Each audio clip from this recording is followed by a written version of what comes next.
"You're worth more than every deed in this county," Caleb Whitford said, and the porch went so quiet that Margaret Sloane could hear her own heartbeat over the creak of the rocking chair behind her. He hadn't raised his voice. He never did. He stood in the doorway with his hat still on. Rain dripping off the brim onto the floorboards Otto Pruitt had just waxed for the occasion. And he looked across the parlor at the man who'd spent the last hour calling Margaret a charity case in front of half the county. Nobody said anything after that. Nobody dared. Margaret would think about that moment for the rest of her life. The way the room seemed to hold its breath.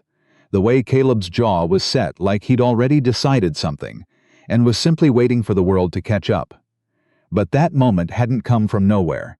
It had been building for 3 weeks, ever since the day she walked onto the Whitford place with a borrowed mule and a basket of mending, looking for work, and finding something she never expected to find.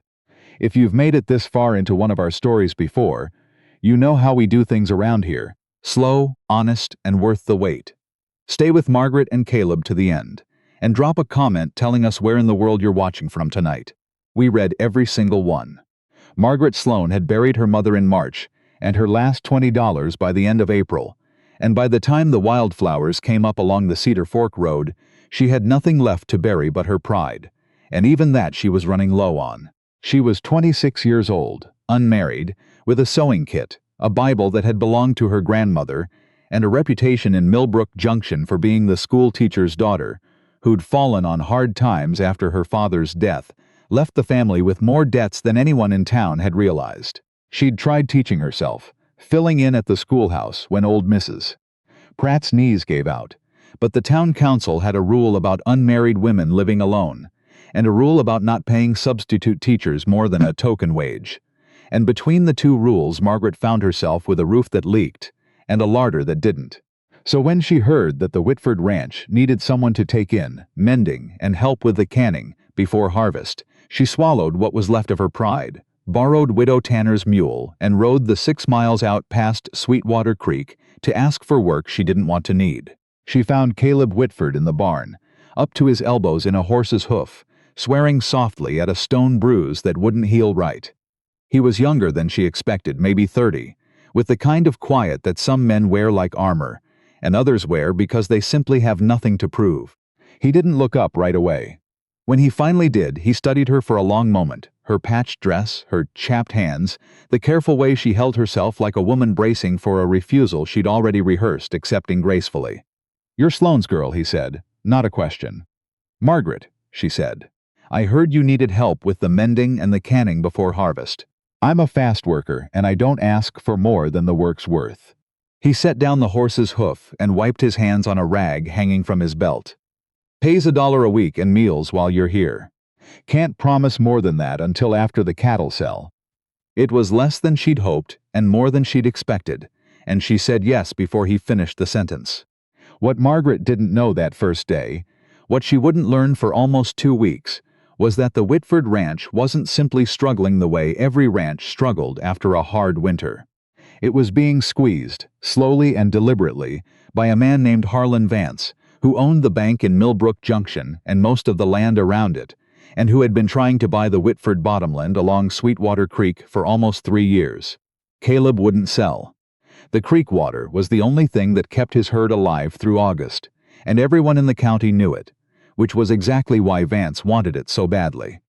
What Margaret pieced together slowly, in fragments overheard across the kitchen table, and noticed in the careful way Caleb counted every coin twice, was that Vance had been calling in notes early, raising fees on filings that used to be free, finding reasons, always legal, always just barely defensible, to make life harder for any rancher who didn't fall in line. Margaret kept her head down and her hands busy. She mended shirts gone thin at the elbows. She put up jars of peaches and beans until her fingertips were stained and sore. She listened more than she spoke, because that was a skill her mother had taught her, the kind of skill that had once seemed like a small, sad inheritance, and now felt like the only thing of value she had left. She also watched Caleb Whitford, though she told herself she wasn't doing any such thing. She watched him carry water for his elderly neighbor, old Silas Tubbs, without being asked and without mentioning it afterward. She watched him give half his lunch to a stray dog that had wandered onto the property and never quite left. She watched him sit up 2 nights running with a sick calf, and come into the kitchen at dawn looking like a man who'd lost a fight, except the calf lived, and something in his face when he told her so wasn't the look of a man who'd lost anything at all. "You're staring," he told her one evening, not unkindly, as she sat at the kitchen table, letting out the seams of a shirt that had belonged to his late father. "I'm thinking," Margaret said, which was true enough to not be a lie. About how a man who works as hard as you do still can't get ahead in this county, while a man who's never lifted anything heavier than a pen owns half of it." Caleb's mouth twitched, not quite a smile. "Careful, Miss Sloane. That kind of thinking gets a person noticed around here." "I've been noticed before," she said. "Noticed isn't the same as afraid." He looked at her then, really looked, the way he hadn't quite let himself before, and something passed between them that neither of them named out loud. It wasn't until later, after the banquet, after everything, that Margaret would understand he'd already started falling for her honesty before he ever let himself fall for anything else. The invitation came on a Tuesday, delivered by a boy on a borrowed horse, addressed to Mr. Caleb Whitford, and embossed with the seal of the Millbrook Founders Society, an organization that existed, as far as Margaret could tell, mainly to give Harlan Vance and his friends a reason to wear their good suits twice a year. "He's never invited you before," Margaret said, turning the card over in her hands as if the answer might be written on the back. "He's never needed something from me before," Caleb said. "Now he does. The creek, the creek." Caleb took the card back from her and studied it like it might bite. "Vance doesn't throw parties. He throws traps with good lighting and free whiskey. So don't go, and let him tell the whole county I was too proud, or too scared, or too poor to show my face at a civilized table." Caleb shook his head. "No, I'll go. I want to look him in the eye when he makes his offer, so he knows exactly what kind of answer he's getting." It was Otto Pruitt, the foreman who'd worked the Whitford land since Caleb's father ran it, who suggested, carefully, the way a man suggests something he isn't sure will be welcome, that Caleb bring Margaret along. "Why in heaven's name would I do that?" Caleb asked, though something in his voice suggested he already knew the answer and didn't entirely dislike it. "Because Vance's whole game is making folks feel small," Otto said. "Showing up alone. You're a man with something to lose. Showing up with somebody at your side who isn't afraid of him. That's a different kind of message." Margaret, when asked, said yes for reasons she didn't fully understand herself, except that the idea of Caleb Whitford walking into that room alone, surrounded by people who'd spent years deciding he wasn't worth their time, made something in her chest go tight and stubborn. She wore her mother's good dress, let out at the seams, mended so carefully at the collar that only she would ever know the lace there wasn't original. She told herself it didn't matter what the room thought of her dress. She told herself that several times on the ride into town, and believed it less each time. The Founders' Banquet was held in the back hall of the Millbrook Hotel under chandeliers that Harnkins had shipped in from Denver at what Margaret guessed was an obscene cost, surrounded by people whose wealth had a way of making them forget that wealth wasn't the same as worth. Vance himself met them at the door, a broad, soft-handed man with a smile that never reached past his teeth. "Whitford," he said, extending a hand. "Glad you could finally accept one of my invitations." His eyes moved to Margaret, traveled the length of her dress, lingered a beat too long on the mended collar. "And you brought company." "Margaret Sloane," Caleb said, his hand finding the small of her back, steady and certain. "She does for me what no banker ever has, tells me the truth, whether I want to hear it or not." A ripple of laughter moved through the nearby guests, the kind of laughter that wasn't quite at anyone, but wasn't quite for them either. Margaret felt her face heat and kept her chin level anyway, because her mother had taught her that too. You let them see you flinch once, and they spend the rest of the night looking for the crack. Dinner was long, and the conversation around the table circled, again and again back to land. Whose land was thriving, whose land was struggling, whose land might be available, come autumn, to a buyer with the foresight to make an offer before the bank made the decision for them. Margaret understood by the second course that this entire evening had been built around one purpose: to make Caleb Whitford feel, in front of everyone who mattered in Millbrook Junction, that holding on to Sweetwater Creek was a fool's errand, and that selling to Vance was simply the inevitable outcome dressed up as a kindness. It was Thomas Bellwether, Vance's lawyer, soft-voiced and sharp-eyed, who finally said it plainly, leaning across the table with a smile that didn't belong anywhere near his words. "Tell me, Whitford, how much does it cost you exactly to keep a girl like that fed? Charity's an admirable hobby, but a man in your position can't afford too many of them." The table went still in that particular way rooms go still when everyone is waiting to see how much damage has been done and to whom. Caleb set down his fork. He didn't raise his voice. He never did. "She's not a hobby," he said. "She's not charity. She's the hardest working, most honest person at this table, and she's worth more than every deed in this county, including yours, Bellwether, and yours, Vance, and every dollar either of you has ever made off the backs of people who couldn't afford to fight back." Nobody laughed after that. Vance's smile thinned to something brittle. "Big words for a man 3 payments behind. Funny," Caleb said. "How you know exactly how many payments I'm behind on, almost like somebody's been counting." He stood. He helped Margaret from her chair with a steadiness that made it clear he wasn't leaving in defeat, only refusing to stay somewhere he wasn't welcome on honest terms. And as they walked out, past faces that had spent the evening deciding Margaret Sloane wasn't worth a second glance, she caught sight of one woman near the door, older, silver-haired, watching them go with an expression that wasn't scorn at all, but something closer to recognition. That woman's name, Margaret would learn 3 days later, was Eleanor Vance, Harlan's own sister-in-law, and she had been waiting 20 years for someone with the nerve to say out loud what half the county already suspected. Eleanor came to the ranch on a gray Thursday morning, alone, in a plain dress that suggested she didn't want to be recognized on the road, and asked to speak with Margaret privately. They sat in the kitchen, and Eleanor's hands shook slightly around her teacup as she explained that her late husband, Harlan's older brother, had owned the land office records before his death, and that she had kept certain papers Harlan didn't know still existed, because something about the way her husband died, sudden and convenient and never quite explained, had never sat right with her. "I've been afraid for a long time," Eleanor said. "But watching that man stand up for you the way he did, it reminded me what it looks like when somebody decides fear isn't going to win anymore." What followed was 2 weeks that Margaret would later describe, when she let herself talk about it at all, as the strangest and most frightening of her life. Eleanor's papers showed a pattern stretching back nearly a decade. Filing deadlines quietly moved, assessments raised without notice, a county clerk who'd left town suddenly with more money than his salary could explain, and 17 separate properties that had ended up, by one legal maneuver or another, in the hands of companies that all traced back to Harlan Vance. Margaret read every page twice. She'd helped her father with his accounts before he died, and the numbers made a kind of sense to her that the rest of the county had apparently never bothered to look for. She laid the documents out across the kitchen table, late into the night, while Caleb watched her work with an expression that had stopped being merely grateful and started becoming something he hadn't let himself name yet. "You traced all this from one stack of papers," he said. "I traced what was there," Margaret said. "Nobody else ever looked." "That's not the same as nobody else being able to. We need somebody who can actually do something about it. A federal man, somebody Vance doesn't own." "There's a land office inspector," Margaret said. Eleanor mentioned him, a Mr.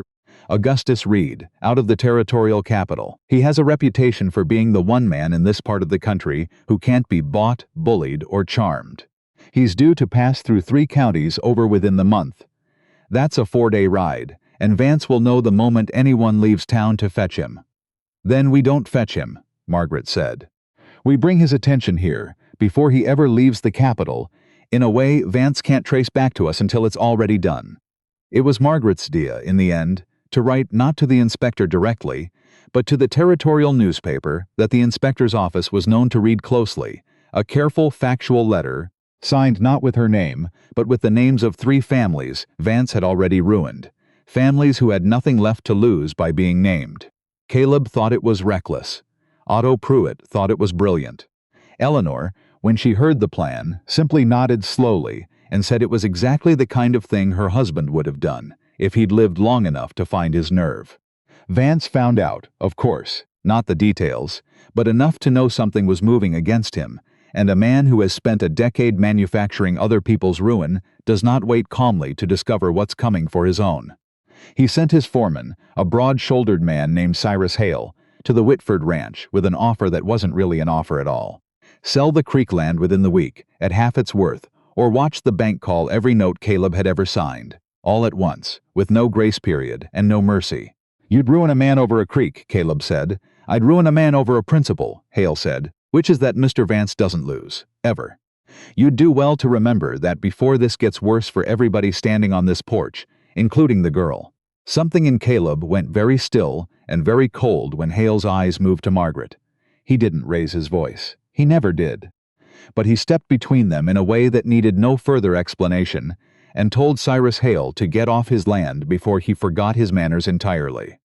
3 days later, Inspector Augustus Reed arrived in Millbrook Junction 2 weeks ahead of his scheduled circuit, with 2 federal deputies, a letter from the territorial newspaper in his coat pocket, and a list of questions for the county clerk's office that no amount of soft-handed charm was going to make disappear. What followed moved faster than anyone expected, the kind of unraveling that happens when a structure built entirely on nobody looking too closely finally meets somebody who does. Records were seized. The current clerk, terrified and eager to save himself, told Reed everything he knew within a single afternoon. Eleanor's papers, entered into evidence, connected the final threads. Harlan Vance was arrested on a Sunday, of all days, dragged from his own pew at the Millbrook Methodist Church in front of the same people who had spent years deferring to him at every dinner table in the county. Thomas Bellwether fled north before the deputies reached his office and was caught 2 counties over across into Canada with a bag of cash and very little dignity left. Cyrus Hale, it turned out, was more than willing to testify against both of them in exchange for a lighter sentence of his own. The 17 families got their land back, or what compensation the territorial court could manage to claw out of Vance's frozen assets. Eleanor Vance, finally free of a fear she'd carried alone for 20 years, used what remained of her late husband's estate to start a fund for ranchers facing exactly the kind of manufactured ruin she'd watched destroy her neighbors for a decade. And Margaret Sloan, who had ridden out to the Whitford Ranch with a borrowed mule and a basket of mending, looking only for enough work to keep a roof over her head, found herself 6 months later, standing on that same porch in a dress that was entirely her own, with Caleb Whitford's hand wrapped around hers, firm and certain, the way a man holds something he intends to keep. "I never set out to fall in love with my employer," she told him, half loathing, on the morning he asked her properly, down on one knee in the mud by the barn, because he hadn't been able to wait for cleaner ground. "I never set out to need anybody," Caleb said. "Turns out needing somebody and being weak aren't the same thing. Took me a while to learn that. Glad you were patient enough to teach me." "Oh, I wasn't patient," Margaret said. "I was stubborn." "There's a difference. With you," he said. "I don't think there is." They were married that spring on the porch of the ranch, with Eleanor Vance seated in the front row beside Otto Pruitt, and half the county in attendance, including more than a few faces that had once looked straight through Margaret Sloan at a banquet table and now couldn't seem to look away from how plainly, how unmistakably, she belonged exactly where she stood. Margaret never did go back to mending other people's clothes for a living, though she kept her needle and thread close for the rest of her life, because some habits aren't about necessity at all. They're about remembering who you were before somebody saw what you were worth. She raised 3 children on that land, taught every one of them their letters at the same kitchen table where she'd once laid out evidence that brought down the richest man in the county, and she never once let any of them believe that being poor and being worthless were the same thing. Because she had learned, in the hardest year of her life, that they were not even distant cousins. Caleb kept his fences straight and his words straighter, and he never again let anyone in that county forget what he'd said, the night everything changed, the night a soft-handed lawyer tried to shame him over a girl in a mended dress. That worth was never about what a person owned, but about what they were willing to stand up for when standing up cost something. Gold could be stolen, land could be seized by men with the right signatures and the wrong hearts, but the courage to look cruelty in the eye and refuse to look away, that belonged only to the person who found it, and no banker, no lawyer, no soft hand reaching for what wasn't theirs could ever take it back.